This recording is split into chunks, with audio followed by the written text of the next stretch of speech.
Judith chapter 6. As the disruption of the men outside the council calmed down, Holofernes, the Assyrian army commander, spoke to Achior in the presence of all the crowd of foreigners and to all the sons of Moab. Who are you, Achior, and your mercenaries of Ephraim, to prophesy among us as you did today, to tell us we should not wage war against the Israelite people, because their God will shield them? Who is God besides Nebuchadnezzar? He will send his power and will utterly destroy them from the face of the earth, and their God will not deliver them. Rather, we, the servants of the king, will strike them down as one man.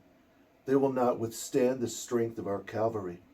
We will subdue them with it. Their high heels will be drunk with their blood, and their plains will be filled with their bodies. Their footprints will no longer remain, but they will utterly perish, says King Nebuchadnezzar, Lord of all the earth. It is he who has spoken.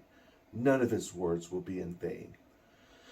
But you, O Achior, and your mercenaries of Ammon, who spoke these words in the day of your wrongdoing, you will not see my face from this day forth until the time I will punish these people who came up out of Egypt. When I return, the sword of my forces and of my servants will pass through your sides, and you will fall among their wounded men. Now my servants will take you back to the hill country, and they will put you in one of the cities of the hill passes. You will not die until you perish alongside them. And if you really suppose in your heart that they will not be taken by us, then do not be downcast. I have spoken, and no word of mine shall fail. Now Holofernes commanded his servants, who were standing by in his tent, to capture Achior and remove him to Bethulia and turn him over to the sons of Israel. Then the servants took hold of him and led him outside the camp toward the plain. They traveled from the plain into the hill country to the springs below Bethulia.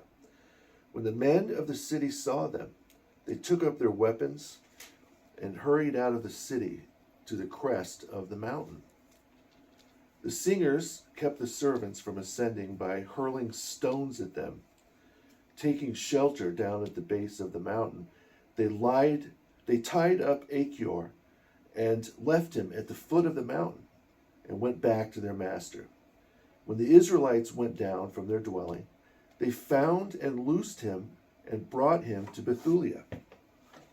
They set him before the leaders of the city, who in those days were Uzziah the son of Micah of the tribe of Simeon, and Shabris the son of Gethoniel, and Sharmis the son of Melchiel. They summoned all the city elders and all their young men, and the women rushed to the assembly, and they set Achior in the midst of all the people. Uzziah asked him what had happened.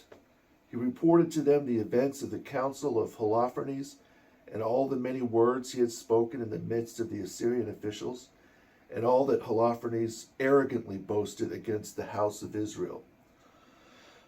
Then the people fell down and worshipped God, and cried out, saying, O Lord God of heaven, look down upon their arrogance, and have mercy on the humble state of our people.